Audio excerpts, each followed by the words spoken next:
You're listening to the Bro Storm Sports Podcast. On this week's episode, we tackle some hard-hitting issues, from Tua's concussions to what we know about the NFL through Week 4. We also get into our best bets and backup QBs. We drop producer Pete for the last segment, technical issues, but the entire Bro Storm crew is going to be in Kansas next week, and College Game Day is coming to Lawrence, Kansas for the first time since, well, ever. So we want to know if you think we should be there next week. Give us a listen. Thanks for joining us.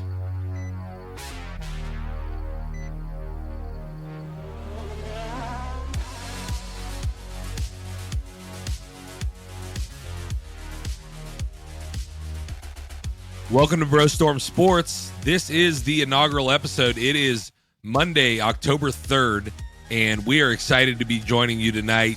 I'm joined by my brother, Scott Bushka. He probably just got done putting a bunch of kids to bed. My name's Sasha Bushka. I definitely had 3 or 4 Crown and Cokes tonight. And we're also joined by intern P. He is getting ready to hit a drop at any moment or taking a shot of Rumple Mints. We'll see which comes first. Scott, how we doing tonight?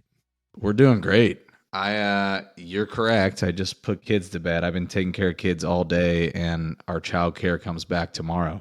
I'm pumped to be with you guys. You wouldn't believe it, but we woke up on Sunday morning and the power was out at the Bushka household, out all day.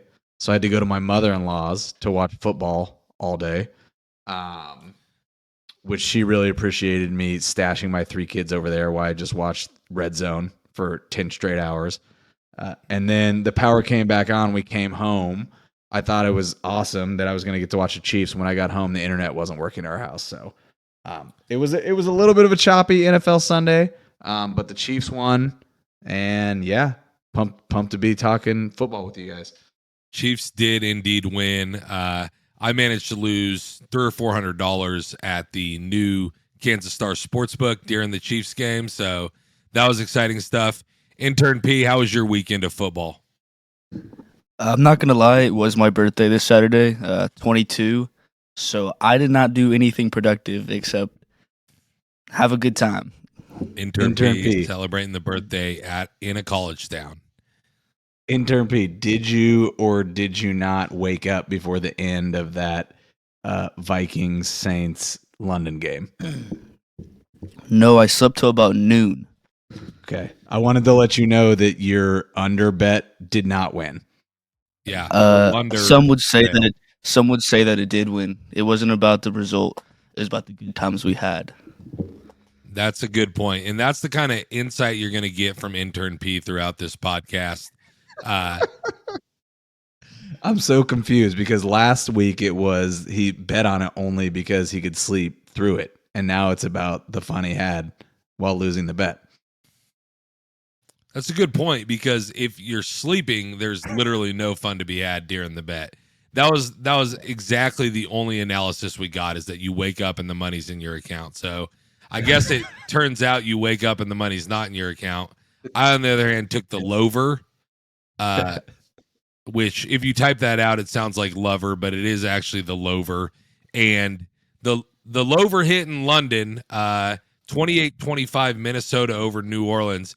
Getting the NFL Sunday started off right with a good old-fashioned over bet. But we've got a lot to get to in this show. We're going to talk about what we know about the NFL. We're going to give you some of our best bets again, obviously, as we will every week. And courtesy of our friend Fonzie Castillo, we're going to get into backup QBs a little bit, which, speaking of which, that leads us into our first segment and what we want to talk about first. Maybe a little bit more of a serious issue, but did you guys catch the Thursday night game? I caught the Thursday night game. It was about like every other game for me, which that I placed a bet and lost on the Thursday night game. Yeah, and as saw what happened with Tua, which is where I'm guessing you're going with this. Yeah, we're going to talk about Tua a little bit here, and but that does bring me into a little bit of a point.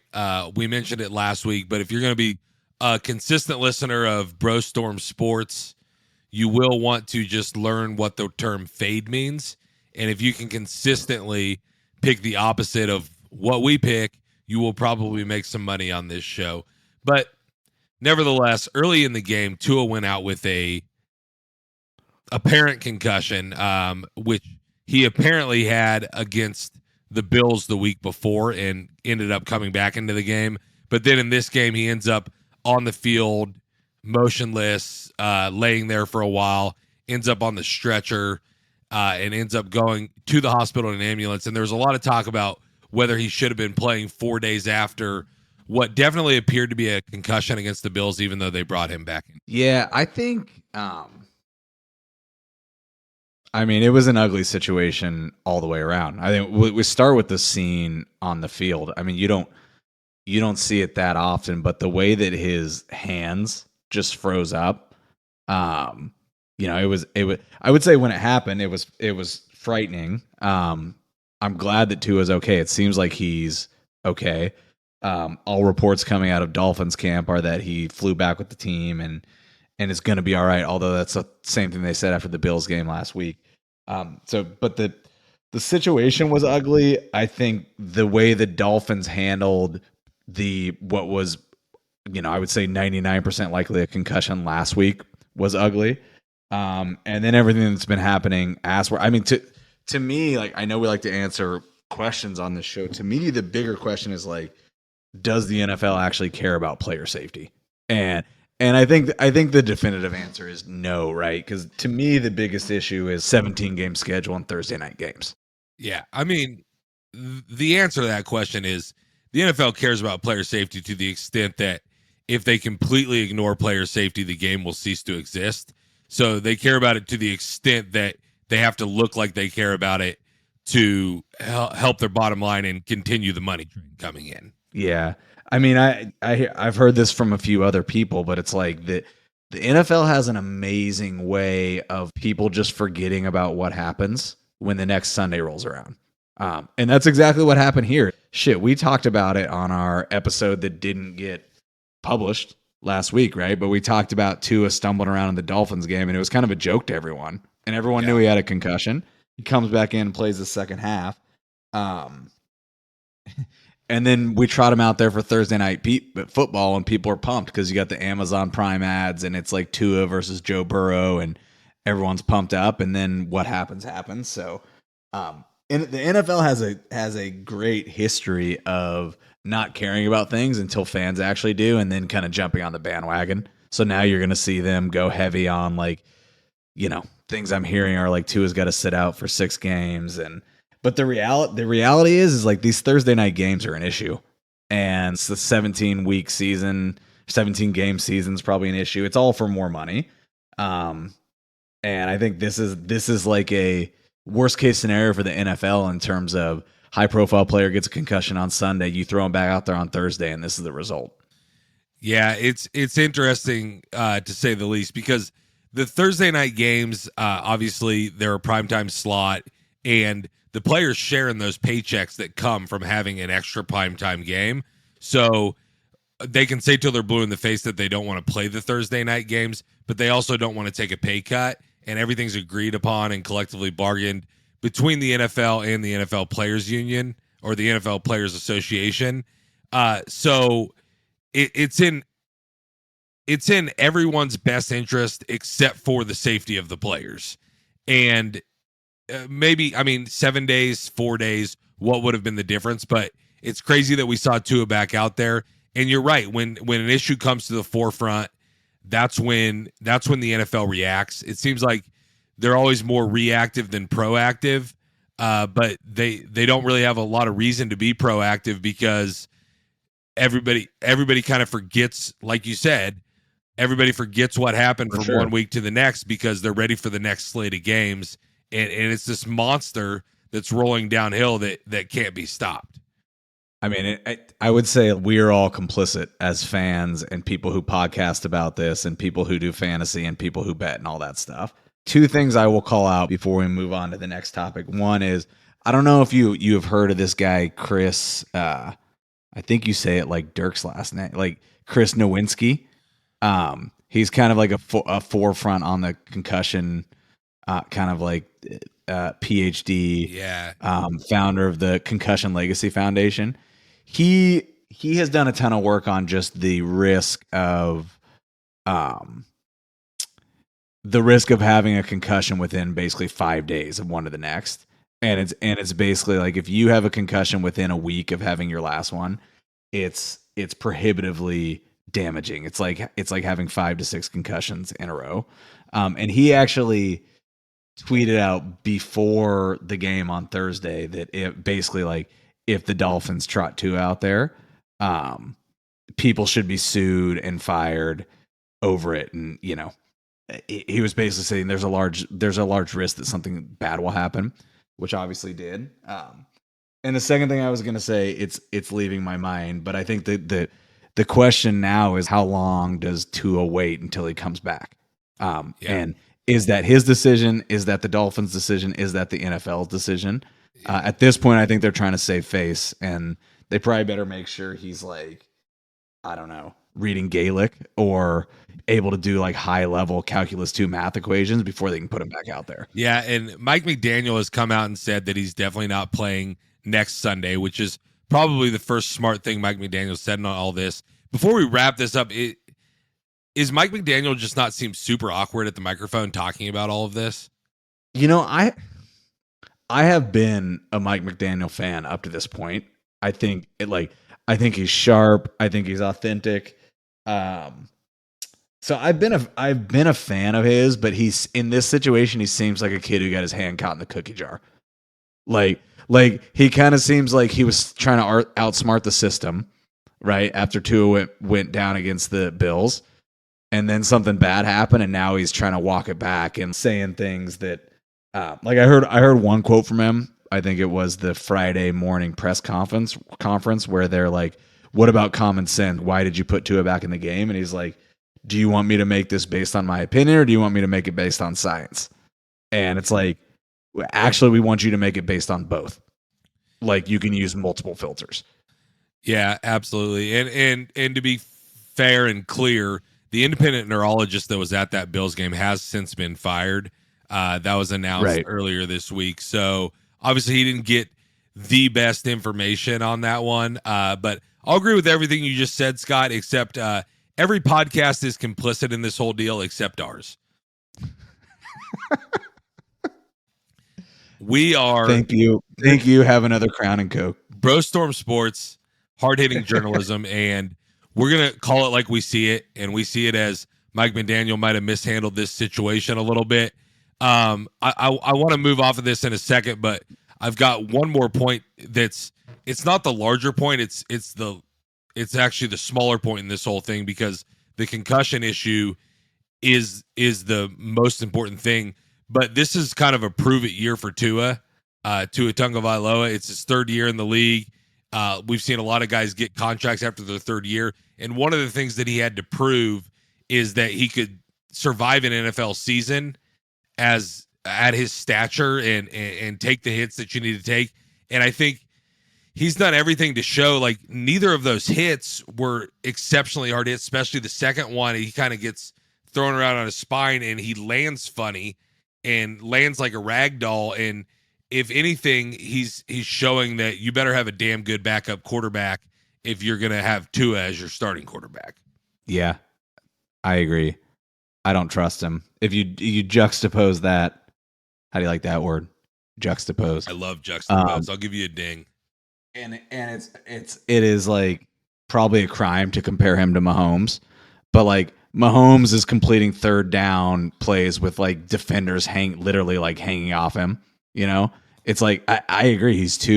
He has proven to be too brittle to deal with being a quarterback in the NFL. Yeah, he definitely he lands awkwardly. He's just small. He doesn't, like, it's like his neck snaps back every time he lands on the ground. So it's something that's going to be looked at after the season, to say the least. And with the weapons the Dolphins have, I think they'll be able to play decent with Teddy Bridgewater, and that's something we're going to get to later in the show. Obviously, the way Teddy Bridgewater is going to look moving forward. So that's going to do it for this segment. On the other side, we're going to talk about Sasha Bushka circa 2005. Oh yeah. He's no powerhouse. He's not sticking in the pocket. That's for sure. But that's going to do it for this segment. We're going to talk about what we know about the NFL so far on the other break. Maybe a little bit of lighter topic. We might need it after the amount of drinks Peas had tonight. So On the other side, we'll talk about what we know about the NFL through week 4, look at some of the top teams and the bottom teams. Stay with us.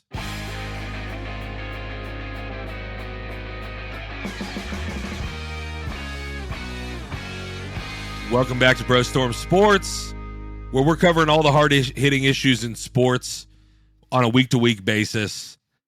Next, I have to pose a question that we need to Bro Storm.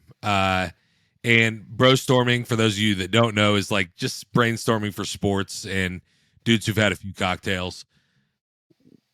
Is there any good teams in the NFL? What's wrong with the Eagles? What's wrong with the Chiefs? Should I have said other than the Eagles? And I guess after last night's Sunday night performance, other than the Chiefs.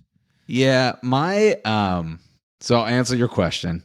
If you were going to bet on a Super Bowl matchup right now, in the NFC, it feels like the Eagles. Like I don't know who is good in the NFC. I'm getting an echo now. I don't know who's good in the NFC other than the Eagles. So that was a good win by them. They're down by 14. Did you guys get a chance to watch that game at all? Yeah, I saw some of it. I was watching Red Zone on the noon games yesterday, and the only thing I remember is Jacksonville goes up 14-0, and basically every single time they went to the Eagles-Jaguars game after that, the Eagles were going in to score. I guess Trevor Lawrence fumbled 4 times, so that's not exciting stuff. I don't remember who was it? Well, I guess it was Kenny Pickett this past draft who had like 8.5-inch hands and everyone was giving him shit for what. Like, I want to go back and review Trevor Lawrence's hand size because it was raining pretty hard in Philly. Hurricane Ian, I believe. Is that the name of the hurricane? I think so. Hurricane Ian. Hitting the whole East Coast with weather. He fumbled 4 times, and I would say like most of it was like people barely touching the ball. It's like he couldn't hang on to the ball. I mean, it must have been the rain, but we went from Trevor Lawrence being like, an MVP candidate to like he can't even hang on to the ball. So I think the Eagles are good. I'm going to talk about them a little bit in best bet segment. They have a good defense. They have a good offense. They can run. They can throw. They're good on both sides of the trenches, offensive line, defensive line. Like from what I can tell, the rest of the NFC is like the Packers are shit. The Packers almost lost to Bailey Zappi, the heralded Bailey Zappi, third string quarterback for the New England Patriots. Which we're going to bro source a little bit later about backup QBs. Bailey Zappi might be at the top of the list now. We'll get to Bailey. The Bucs got shelled by the Chiefs at home, right? The Vikings, I don't even know why. It's not worth talking about the Vikings and Kirk Cousins when you're talking about the best team in the NFC. And who else do you have? They beat Andy Dalton. They beat Andy Dalton and the Saints. They needed a double boink off the upright as time expired to beat them. I think the Eagles are the class of the NFC. You get to the AFC, the marquee matchup was Bills Ravens, right? But to me, this it was more a story of who lost the game than who won the game in my mind. Ravens were up again 20-3, and Harbaugh, for probably what seems like the 15th time in the last year and a half, makes it sketchy. Like, let's go for it on 4th down call at the goal line. I think it was fourth and goal at the 1 with whatever under 2 minutes to go. I can't remember the exact time. They could have kicked the field goal to go up. Instead, they go for it.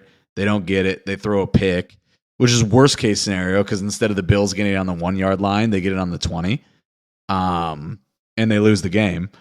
But that game left me uninspired for both of them. The Dolphins lost to the Bengals on Thursday night, and so that leaves you with the Chiefs, who, I mean, we talked about it last week, but I think that game against the Colts was an aberration, right? There was a million things that went wrong. To me, like, my biggest takeaway from last week to this week, Chiefs, is like, how the hell did they decide that Matt Amendola was a better kicker than the dude they picked up this week? Because if they just had, what was that guy's name, right? Yeah, I don't have his name on the tip of my tongue. But if the Chiefs have him playing for him last week, they beat the Colts. Yeah. Coincidentally, Trevor Lawrence's hands are 10 inches, which I think you'll find if you measure from your pinky to your thumb, it'll be less than 10 inches. So don't talk trash on Trevor Lawrence. But he did fumble four times. That's a big hand. It's Some interesting. type of comment on my manhood, Sasha. I'm just saying your hands probably aren't as big as Trevor Lawrence's. They might be bigger than Kenny Pickett's, who threw 3 interceptions in the Steelers-Jets game. So you throw the ball to the Jets 3 times. It's probably not a good look for the Steelers. That Mike Tomlin record of 500 or better seasons over the course of his entire career might be in jeopardy this year. But I mean, I agree. The Eagles, they are good. There's only I wrote down some notes here. There's only 8 teams in the NFL that are over 500 right now. Now, granted, we've played 4 games, so there's a lot of 2-2 teams. There's some 1-3 teams. We got teams with ties and all that.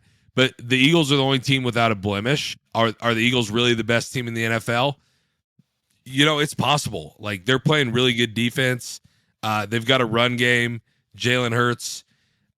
They've got a quarterback runner, but then Miles Sanders, Kenneth Gainwell on the ground, and they've got 2 weapons on the outside, and A.J. Brown and Devontae Smith.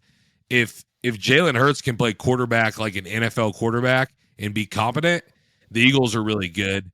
And if you look at the other 3-1 teams in the NFC, and you alluded to it a little bit, but the Cowboys are 3-1. I don't know what we think of them, although they are 3-1 with a backup quarterback. The Giants are 3-1. I don't think anybody is really like writing home predicting the Giants to win the Super Bowl right now.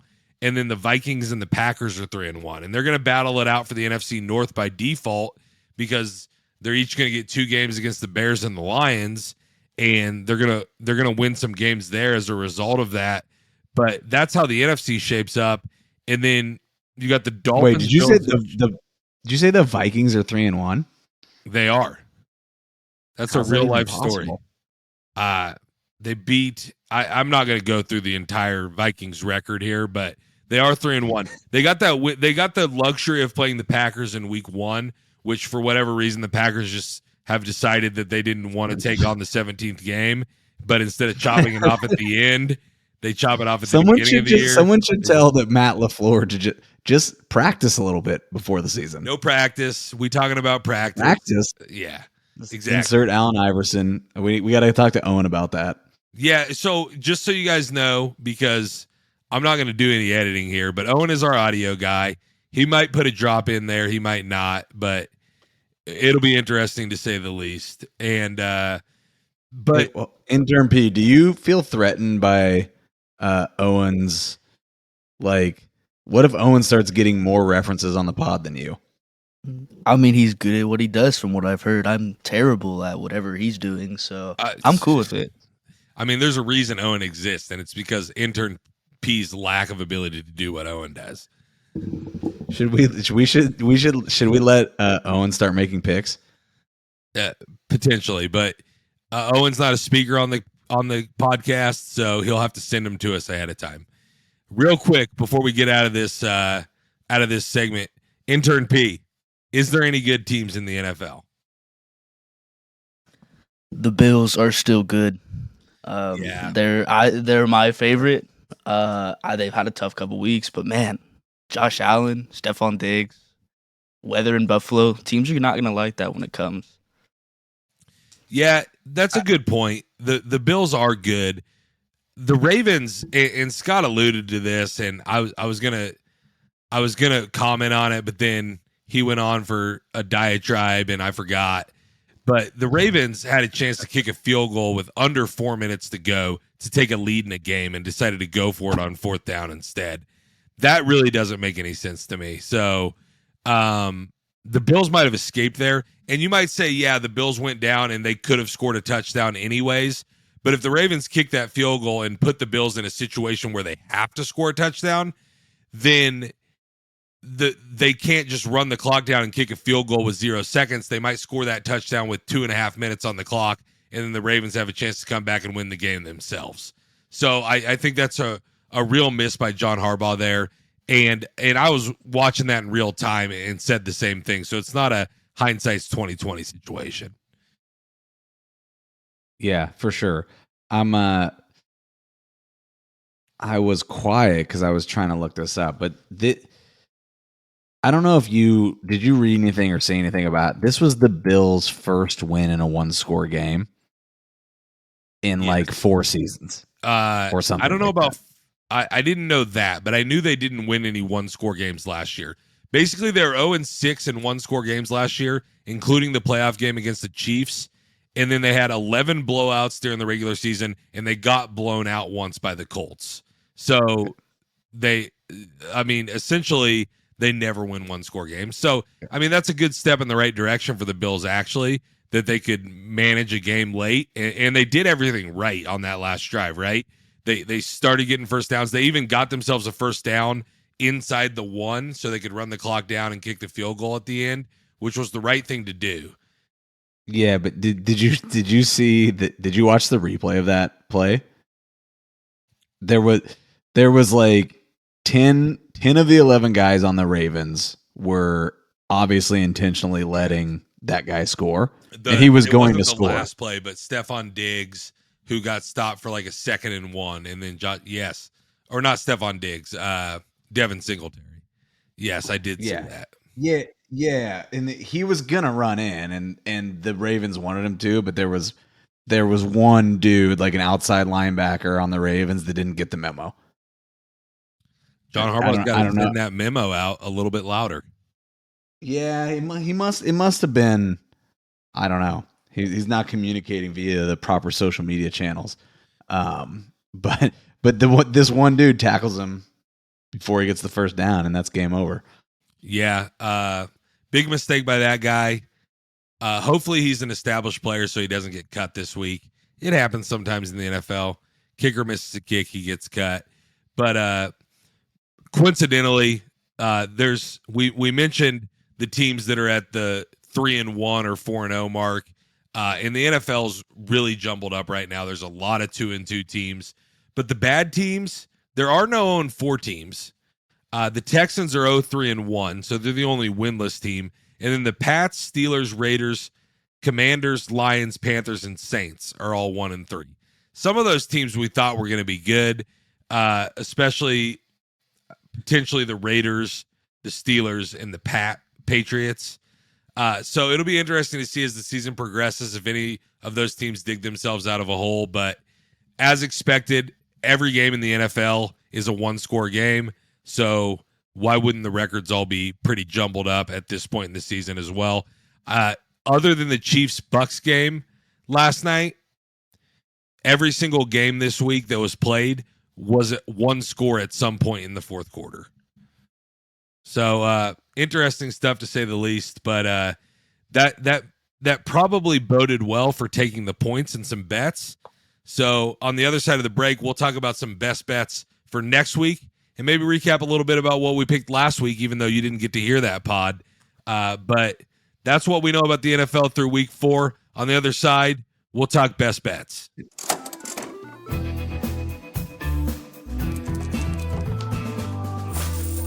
Welcome back into Bro Storm Sports. Coincidentally, I went to the restroom during the break and my wife caught me talking to myself. Typical stuff.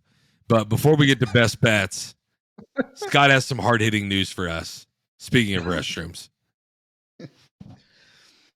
I wouldn't call it hard-hitting news. I also, during that break, when we make time for all of our sponsorships that we don't have, I had to go to the restroom. It's forward thinking, Scott. But yeah, and it made me think. It made me think. I'm just being honest with the listeners. They're supportive. Hey, transparency is our middle name here at Bro Storm Sports. No, one thing. So we talked about takeaways from the NFL this week, and we're gonna get into your bet from last week. But one thing I felt like was important to hit on that we didn't hit on was DK Metcalf's restroom break in the Seahawks-Lions game, which was probably the most riveting offensive back and forth game of the weekend. And I don't know if you saw this, but DK got taken off on the cart somewhere midway through the fourth quarter. Everyone thought he was injured. Turns out he just needed to take a dump. And it seems as though Ford Field is pretty big. These NFL stadiums can get pretty big. He had to go number 2, and instead of walking all the way through the stadium, he had the cart take him, which to me feels like a competitive advantage for the Seahawks and how they're treating their players in terms of restroom breaks in the fourth quarter. Yeah, seemed like it helped him. I think he had 10 catches for 149 yards. He's on my fantasy team. So good on DK Metcalf. Couple of things on that. He didn't want to bird dog it, which is understandable. He came out and said that. And then also, I'm pretty sure he wasn't the only one, but Robert Griffin III came out on Twitter like as soon as he saw him on the cart and was like, prayers up, it's a tough game out there. And turns out all he had to do was poop. So we got the guys coming out in full force telling us about how tough the game is. Obviously, we talked about some more serious things earlier, but sometimes it's not all what it seems. He wasn't injured. He just he came out, he tweeted after the game. He didn't think he could make it duck walking to the bathroom. So good on him to use his resources, get the cart to the bathroom, and come back and make a few more catches. So yeah. Another by the way, another super insightful comment from Robert Griffin III. Thank you.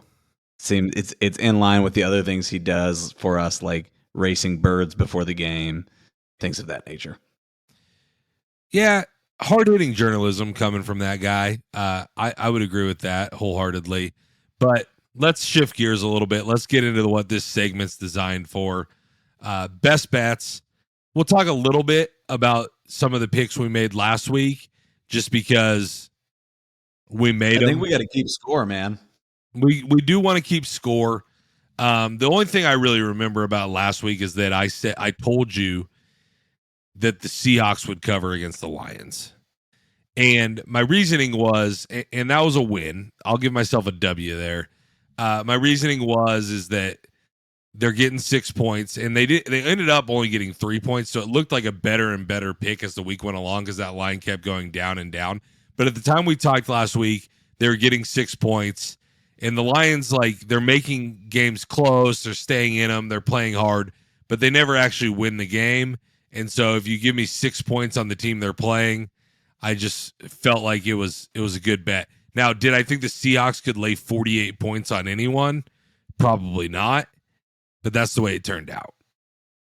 Dude, but that I feel like you were underplaying your prophecy here, because you had the Seahawks to cover when it was still at 6, and then you also parlayed that, which I was laughing at you. You parlayed that and took the over. And that game, like I was watching that game playing out, being like, holy shit, Sasha actually knows more than the dumbass that he sounds like. Well, it's better logic than the Lunder. Oh, the guys are going to have to get up early. They're not going to be able to score points. Yeah, but that played out exactly the way you called it, which is, the Lions either get behind big and have to come back and somehow can score a lot of points, even though Jared Goff sucks, or they get up big and let the other team come back. So you nailed it. I, on the other hand, let's call you 2-0 for the season. Yeah. Well, is that fair? Just real quick before you tell us about how bad you sucked last week, P, feel free to defend yourself at any moment. I just made fun of the Lunder. I have nothing to say. It was a terrible bet. It had no. I just like saying Lunder, dude. It's cool. I mean, honestly, like the Lunder. I mean, other than that, I had no other reason.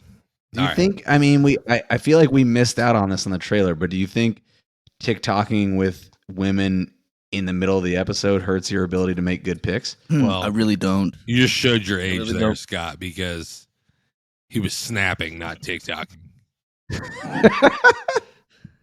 Got a I thought point. he was TikToking. You don't that TikTok wrong? with women. You Yeah. put Owen, the cut this TikTok part out out. to the Owen. masses. You snap women. Owen, cut this part out, please. No, there don't will do be that. no No, cutting there'll of be the none out. of This that. is live No. radio. Anyways, Um, Scott, what did you pick last week? Well, so let me tell you what I made 2 formal picks. I'll tell you what I talked about. Short answer is none of. I think I said 4 things. None of them were even close to correct. My pick was Panthers -1.5 against the Cardinals because I think the Cardinals suck. I think the Cardinals beat them by 16. The Cardinals. I still believe the Cardinals suck. I'll talk about it in a little bit, but I don't know. Betting on Baker Mayfield and Matt Rule is stupid. So that pick 0-1. I also talked about an underdog parlay with the Dolphins covering against the Bengals. Did not happen. And the second one that I talked about was the Rams covering against the 49ers. Did not happen. So 0-2 there, or 0-3, however you want to call it. And then I decided to give a bonus pick at the end, and I said the Chiefs offense probably is not that good. The Bucs defense is really good. Take the under 47.5 points. And I'm pretty sure that game was over by like midway through the second quarter. So it was a really bad showing for me. I think you're like, shit, listen to this show and just do the opposite of whatever I say, and I think you'll make a ton of money. Yeah. You got to fade Scott. Coincidentally, I didn't take my own advice there. I placed a little wager on the Carolina Panthers. And regretfully, I'm also in a super flex league where you play 2 quarterbacks every week, and literally every quarterback is taken in the fantasy league. And I also had Trey Lance, who ended up getting hurt. So Baker Mayfield had some fantasy impact for me this week as well. So you started Baker No, Mayfield. I had to. It's a 2 quarterback league. Here's my quarterbacks: Jacoby Brissett and Baker Mayfield. I put all my eggs in the Trey Lance basket, and going heavy on the corpse that is the Cleveland Browns. Credibility down the drain. Yeah, I mean, it'd be nice if I had Deshaun Watson to at least go after week 11, but I don't. So part of life, I guess. What stupid things did Pearson say last week besides the Lunder? No, go ahead, Scott. Can I just, before we, I mean, it's a good transition into intern P. Before, like, just while we're on fantasy, for the listeners here, we have a family fantasy league, 12 people. It includes such powerhouses as my wife, who didn't even know there was games this week. Sasha, your wife, who coincidentally is intern P's mother. It includes that is a strong coincidence. Our brother. It includes our brother Seth's son, his daughter. Point is, this is not a stacked fantasy league, and intern P is like dead last in the cellar, not even close. Can you please speak to what happened with your fantasy love team? to.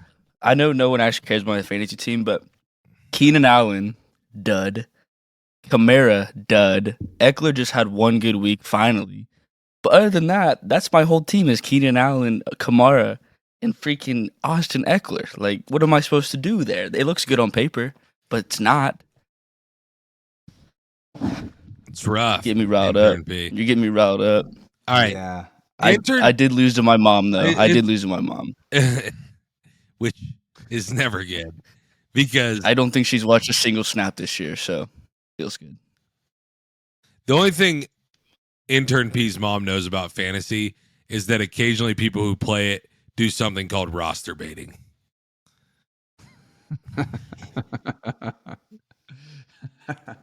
Get it? P. All right. Intern P's picks. Well, how'd your pick do last week? It was the Lunder. I don't want to talk about it. Did but you have anything else? I took KU money line. Huge. $50. It's a lot for me. I don't have that much money. We're not talking a lot of college football, but I can't believe KU didn't get any votes for number 1 this week.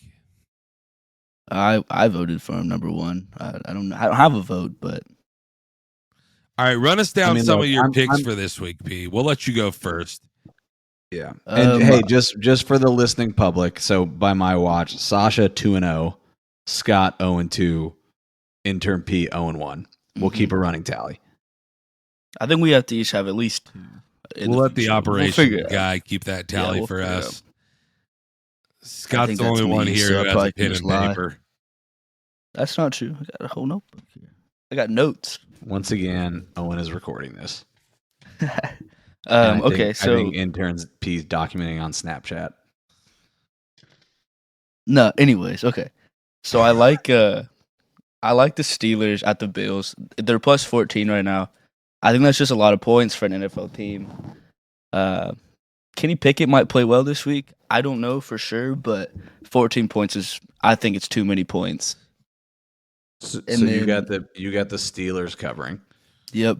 At the time of this recording, it's 14. So I feel like it's going to go down a bit, but 14 is my pick. Even with Kenny Pickett's tiny little hands, you're going to go with that? Hey, I don't have the biggest hands. I have faith. I have so much faith in him. All right. Did you watch Kenny Pickett play this week? You know he threw 3 interceptions in a half. Yeah. I have Deontay Johnson in one of my leagues too, so that hurt. So full disclosure, on my radio show, I accidentally said Kenny Pickett almost led the Steelers to a win, and they should go forward with him, not realizing that he had thrown 3 interceptions this week until after I went back and watched the highlights. I mean, I do think the Steelers should move forward with Kenny Pickett, but only because Mitch Trubisky is equally as bad. He had a 7 QBR this week. Go ahead, P. Yeah. All right. So I'm on the Steelers covering 14. Yep. I like that. Bills I'm on the train of that's true. I'm on the train of quarterbacks bouncing back, and I like Jacksonville, Tennessee, or the Texans over. It's at 44.5 right now. I think Trevor Lawrence is going to bounce back. Both these defenses are not the best, to say the least, and I think Trevor Lawrence is going to have a day. That's all I have to say. 10-inch hands. Yeah, exactly. I don't hate that pick. The Texans are kind of in that Lions mold where they like to get way down and then score some points late. So if Jacksonville can get a big lead, the Texans might stage a little bit of garbage time comeback. I don't hate that over. Thank you, Sasha. It's very kind of you to say. Yeah. You're welcome. That'll be the last nice thing we say to intern P today. That's all right. Intern P, I know you have like 10 picks planned. You told us in the break. This is pretty much your segment to shine, but we're going to cut you off right there because we're running low on time. Scott, you got any picks this week? I got a couple picks. So first of all, I like intern P's over pick. So couple, as already discussed, none of my bets were good last week. I've been bad for 4 weeks straight. I did a lot of reading this past week, and the under something like 60% of the games in the NFL for the first 3 weeks had gone under. So I played on that heavily this weekend, and I think of the 15 games or of the 16 games, I think 10 of them went over this week. So of course we had a 3-week trend of games going under, and then everything went over this week. It's almost like maybe it's almost like those guys in Vegas adjust to the trends in the league. Shut up, Sasha. Yeah, no, it almost is like they've got stats people that are smarter than me. Yeah. So in looking at the game, my first takeaway, by the way, last week I said there was a bunch of good games.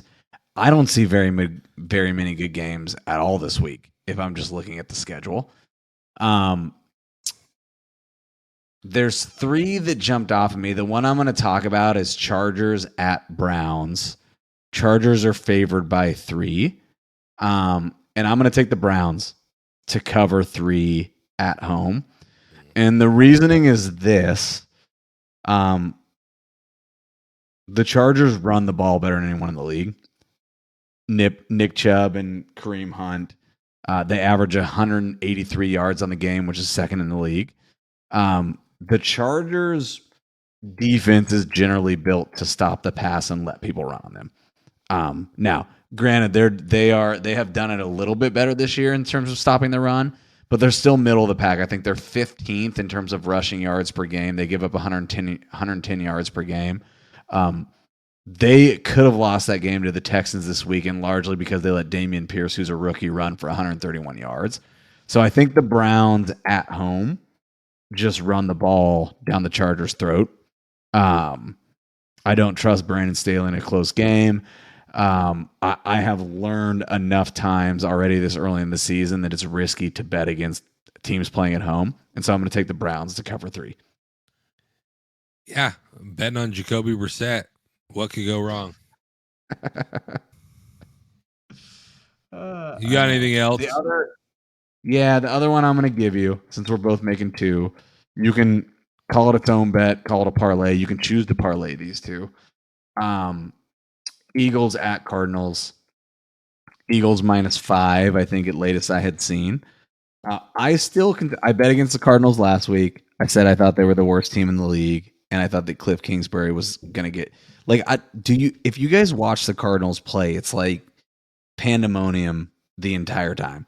Like they're the only team in the league that can have a first and goal from the 5, get 3 or 4 penalties, and before the 3 downs even start, it's like first and goal from the 26. They're like, and you've got Cliff Kingsbury and Kyler Murray just yelling at each other into the headset, and their entire offense is Kyler Murray running away from his parents in the backyard. I just don't trust that team. And as we discussed earlier, I think the Eagles are good. The Eagles are super athletic on defense. They've got a good D-line. I think they contain Kyler Murray. And I don't think the Cardinals offense can stop. So if you go back to the Cardinals-Chiefs game, Kelsey had a huge game. I think Dallas Goedert has a big game for the Eagles, and I think they cover 5. Yeah, five's not a lot for the team that we just said is maybe the best team in the league, and we're pretty sure the Cardinals were the worst team in the league going into last week. Now that they beat the Panthers, right. I don't know how much that changes. So, right. I guess I'll give you guys a couple. Go ahead. Well, never mind. This is probably where you're going, so I'll shut up. I'll say it at the end if it doesn't. I guess I'll give you guys a couple of picks to finish out this segment. Remember the word fade. The Jets are horrible, right? Even though they beat the Steelers last week, they literally beat a backup rookie Zach Wilson, baby. Yeah. Sleeping with his mom's friends, getting W's in the NFL. Yeah, Coyote Ugly. That's a movie. I've seen that one. Zach Wilson's favorite movie. I don't know why. I've actually never seen it. But I feel like the Jets got to win over the Steelers, who put in a rookie 8.5-inch hand backup QB who threw him 3 interceptions, and they still had to Breece Hall it into the end zone, who coincidentally is on my fantasy team in my league of record, to get the win with 8 seconds to go. So I was happy about that, even though I bet on the Steelers. It's one of those weird, like, do I root for my bet or root for my fantasy team situations? But they're playing the Dolphins this week. Teddy Two Gloves will be starting. The Dolphins opened at -3, and Teddy Bridgewater and the Dolphins, they still have Jalen Waddle. They still have Tyreek Hill. They've looked good every week this year until they lost to Cincinnati this past week.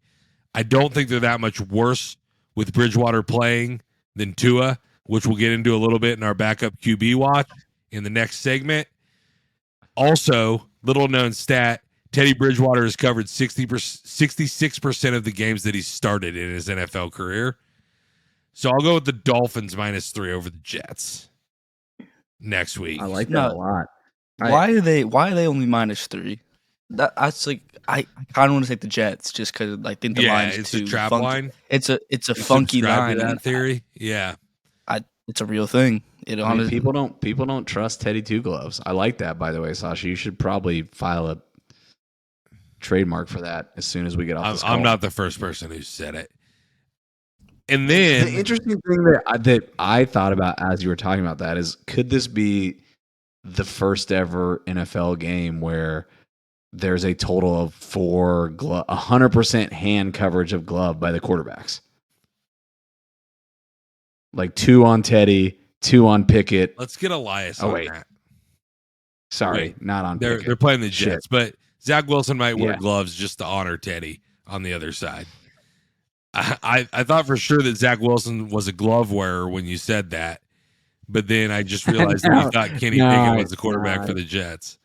I just got so excited about all of the hand conversation, the small hand conversation, and Teddy Two Gloves. For some reason, I thought we were talking Pickett versus Teddy Two Gloves. Yeah, Pickett probably wears size medium gloves, but we'll leave that alone. Doesn't even count as 2 whole gloves. Zach Wilson Are doesn't we wear gonna protection, dude. at Kenny Pickett after this podcast? And We see might how have he feels to. about. Okay, intern P, you're on that. Intern P, Yeah, I'll make it happen. I'll hit him up real That's quick. our social media We're- intern Pearson. We're Talking first out name of basis. turn again. My second pick is Patriots Lions. Now I said last week that you can't bet on the Weird- Lions this is a because they weird always line. lose. But if you get points, they can still lose and win. They'll probably lose by 1 point. The Lions are +3 against the Patriots, who may be starting Bailey Zappi on a full week of preparation to like actually look at him. Now, the Dan Campbell and the biting the kneecap guys a full week of preparation might not help him, but I'm going to go with the Lions +3 against the Patriots because they've been close in every game. Even the Eagles, they only lost by 3, even though they had to have a wild comeback to get it. They were down big against the Seahawks, had a wild comeback, lost by 3. The Patriots offense might not have the capability to get up 21 points on them in this game like everybody else in the league has. So I like the Lions in the second half to score some points, cover the +3. And I'll go with the Lions +3 against the Patriots. I've had good success picking Lions games, whether I pick for them or against them, so I'll stick with that trend. Intern P, would you say that your man crush on Dan Campbell is more or less after failing to beat the Seahawks at home? I'm riding with Dan Campbell still. Sasha, I have no idea what to feel about that pick or that line, because like, how do you bet on Bailey Zappi? I just don't know. I actually thought that you were gonna ride the other half of your, like, the Seahawks +6 against the Saints. I feel like is the exact same logic that you followed Seahawks Lions last week, which is like the Saints suck. Yeah. The Seahawks kind of suck, but don't suck that bad. Like, how do you give them 6? I was looking at that one as well. I actually thought that's where you were going to go. Yeah, well, I'm not going to follow the same logic 2 weeks in a row. That would be too logical. So that's our best bet segment, people. It's good stuff. My computer's about to die, so we're going to take a break, and I'm going to find a charger. On the other side of the break, we've got some bro-sourced content. We're going to talk about backup QBs in the NFL. Stay with us in this fake commercial break.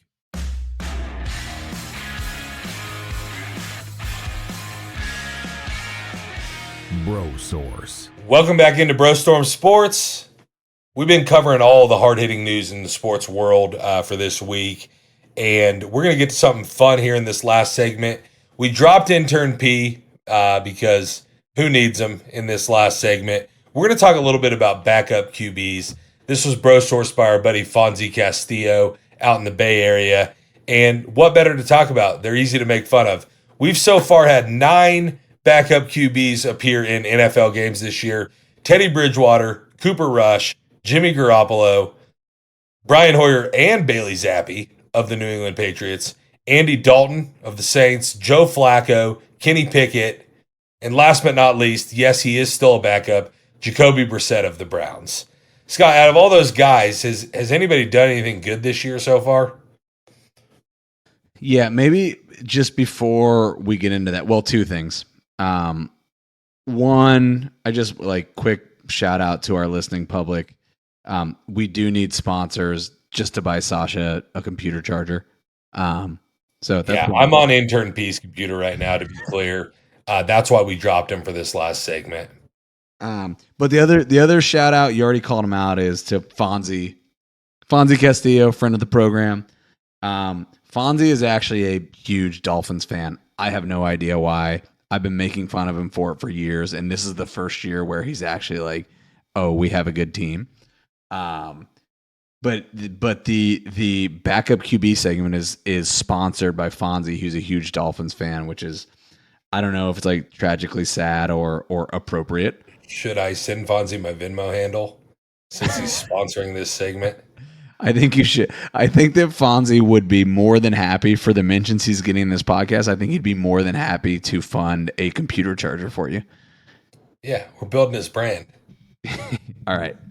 We'll we'll Venmo him after this. Okay. Your question was who's performed well. I took my own creative license here and did a little bit of backup QB tiers.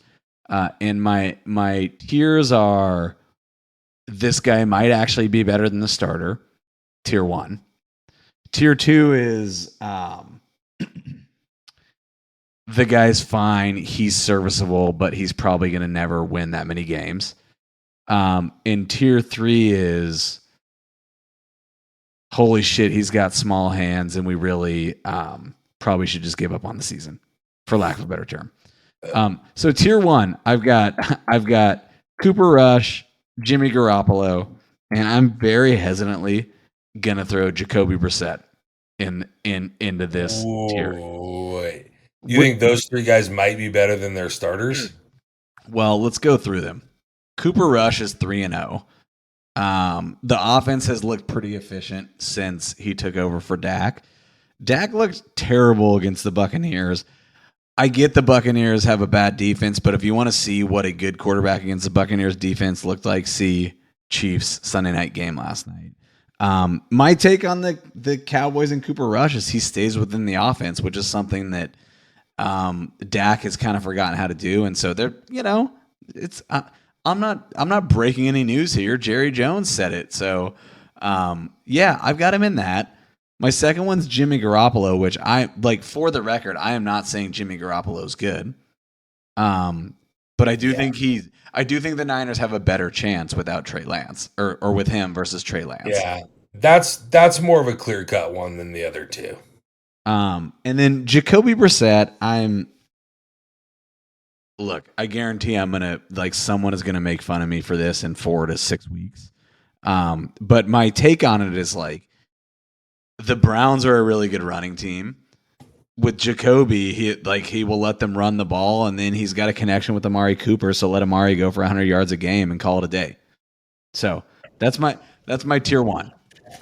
I'll agree with you in this sense on Jacoby.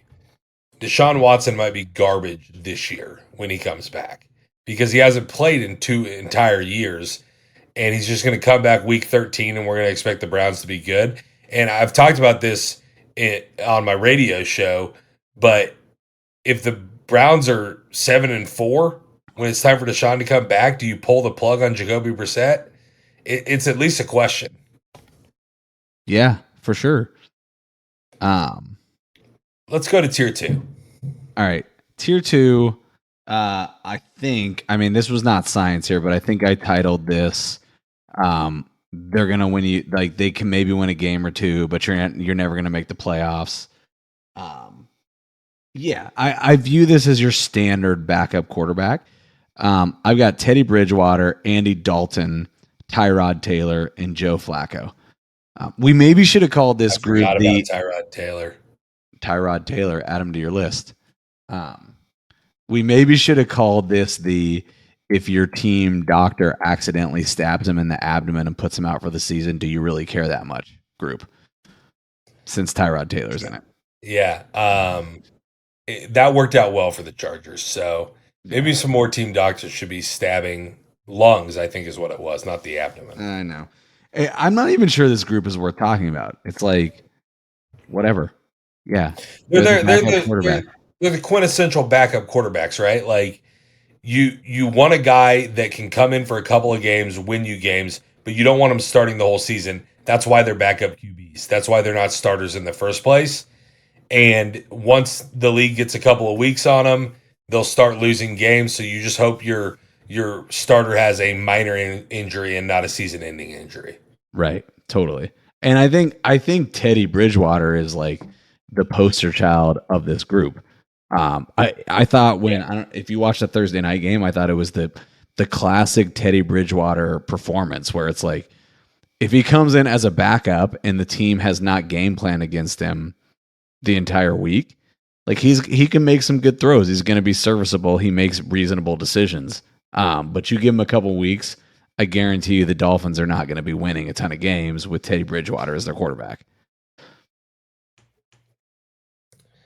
Probably true, although he did go 5-0 with the Saints in that little stint, but that's kind of like the longest you want him starting is those 5 games.